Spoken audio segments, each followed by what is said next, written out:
Hi, I'm Chris Wade, and I'm a consultant speech therapist, and I kind of specialize in working with children and adolescents and some adults with autism and other kind of neurodevelopmental disorders. And I posted a video yesterday on kind of what's typically included in an autism assessment, or kind of a wide and multidisciplinary assessment, which would consider autism. And I've had quite a few parents reach out over social media, kind of explain their position, and kind of give me lots of information in terms of where their child is, how they're presenting, etc., etc., and kind of trying to work out whether moving forward with a private or kind of waiting for the NHS assessment in terms of working out what the diagnosis could be is the right thing. And one of the things that I wanted to kind of briefly talk about is that there's a key difference, in my opinion, between accessing a diagnosis and working out what a child's strengths and needs are. So as part of a thorough diagnosis, or a thorough kind of multidisciplinary assessment, like I said, there'll be psychologists, often educational psychologists, there'll be a speech therapist, occupational therapist, pediatrician, and that's kind of to work out exactly what's happening. So if there is a particular label or descriptor for a child, then that's what what the gold standard would be. So all these people would come together and they'd work out what's happening. Whereas to work out kind of where a child's strengths are, and especially where a child's needs are, so special educational needs, you don't particularly need to go down the route of a independent or kind of, diagnosis. And I totally agree that if you're in the UK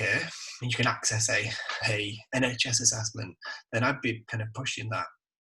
rather than going down the route of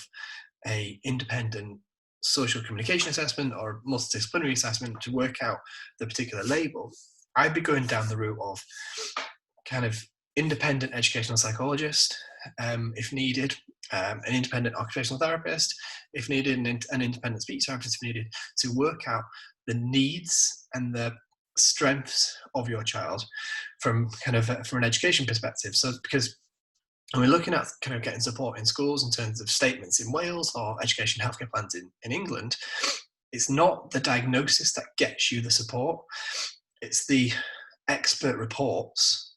that identify the child's strengths, their needs, the related outcomes, and the related provision to meet those outcomes, to meet the needs.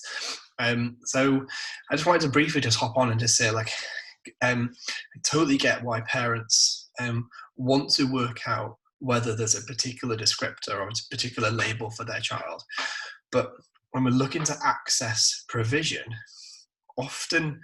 getting the label doesn't actually allow you to access the provision. It's the need to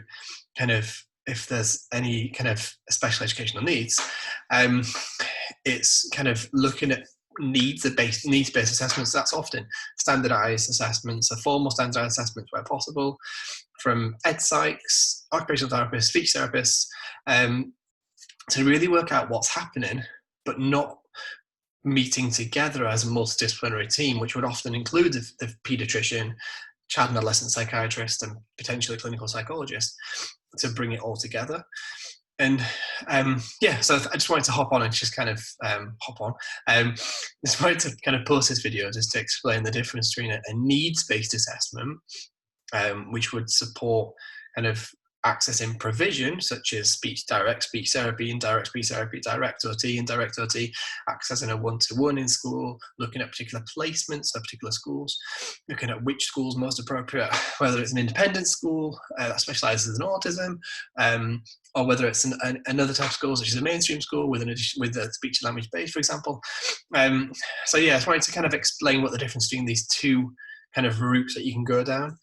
And personally, what I'd be pushing is that, I'd push that there's more funding in the NHS so that the multidisciplinary assessments can be done much quicker, and there's an up to a 3-year waiting list in some areas. But if I was looking to go down the independent route, and what I'd be pushing for is independent reports to work out the strengths and needs of my child, so that I can then access a statement in Wales if it's needed, or a education healthcare plan in England. Okay, thanks.